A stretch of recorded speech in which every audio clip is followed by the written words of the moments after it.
You're watching Power Talk on your community TV station, UHF TV 33, Detroit, Highland Park. I want to start today with you, Ken. You've been a frequent guest on our show, and I'd like for those who maybe this is their first time joining us to tell them a little bit about urban farming, in particular what's going on in the Metro Detroit area. I'm with a nonprofit called GrowTown, and GrowTown helps neighborhoods through community-driven design and local leadership using the food economy to recreate their neighborhoods sustainably and resiliently.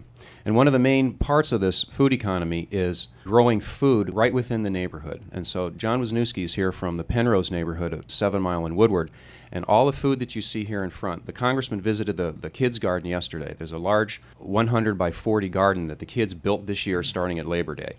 And the congressman visited, and he was amazed about all the food that John has helped the children grow.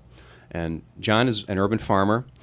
There are other organizations in Detroit, Greening of Detroit, the Detroit Black Community Food Security Network, Seed Wayne, that really specializes in food distribution. And there's a whole movement in the city of Detroit for urban agriculture and growing healthy food right in the neighborhood, making it available to families and the children and community members. John, why don't you tell us a little bit about working with the kids and how you guys produced all this food?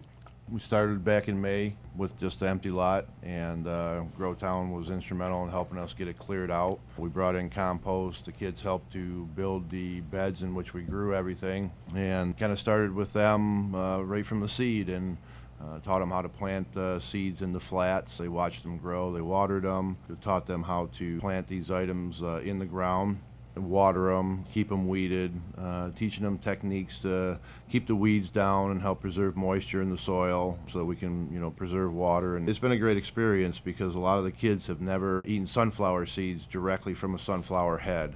John, we know that Congressman Conyers has been so much involved in this whole urban farming movement. The viewers out there, I'd like for them to not only know that, but when we came in this morning and saw all this beautiful produce, it actually looked like a prop. It looks so fresh.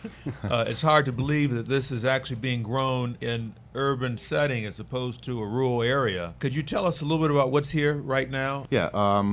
Well, starting in the back, this is called a Swiss chard. The leaf is like almost like a spinach, very mild flavor. You can eat it raw. You can steam it. Stalks are almost like a celery. Put them in the stir fry, or again, just steam them and eat them in that manner. We have the green peppers that you would find in virtually any grocery store. A variety of tomatoes here. What is this right here? This, right over your hand. There you This go. one here? Yeah. This is actually the head of one of the sunflowers from another one of our plots. These two sunflowers are a little different. Now, you're telling me that this is the same sunflower that we go to the grocery store and buy. Yeah, you can pull in seeds a bag. Yeah, so you can they're go actually pull grown on seeds. plants. Yes, you could. Yes, See, we thought that it's kind of like beans come from a can. We didn't know they also came from a farm. Right. Well, we've been planting our fall crops, and we actually had some sweet peas that had grown. And what we do is we take the first peas off to encourage more growth of the peas, and started handing them out to a couple of kids in the neighborhood that were helping me, and they were a little reluctant to try them, but once they ate them... Well, we know it comes from a bag. I mean, this stuff It's doesn't not come from a bag. Yeah, it no, was that's right off the vine. That's what's been great about this, is because the kids are just like, they're seeing where this food comes from.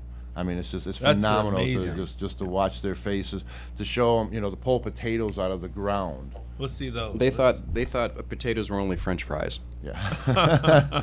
And now they see, and they say, well, we want to take those home and make French fries out of them. Right. That's And amazing. we took the potato and like there's a little eye starting to grow here, and earlier in the spring when we cut these and stuck them in the ground, they were like, well, what are you doing? Yeah. And then as they watched them grow, again, it's just phenomenal. Let me ask you, how long have you been farming? On and off, just about all my life. So how did you learn this? I mean, is your parents or you, or how did you A little actually combination. get involved in this? My grandmother had a farm that I grew up on. Where was that farm? She was in Romulus. Wow, here in Michigan. Yeah, we had a stand out front, and that's how they provided a living for themselves. Caller? Hello? Good morning. Yes, good morning, gentlemen. How are you? I live in Southwest Detroit, and I'm very happy to hear what's going on. My main concern is the harvesting, showing young people and mothers and young single fathers how to harvest, how to can, and how to put away for the season.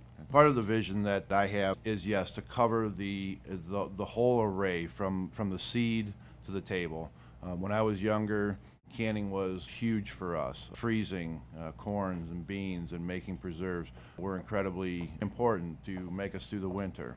So what I'm looking to bring to a lot of these kids and families is the same thing that I grew up on, and that is, again, starting from the seed, going through the entire process of growing the items, at the end of the season to harvest, also teach individuals how to can, how to freeze, and we have been doing a little bit of that as well, and we're going to continue to incorporate that into the program.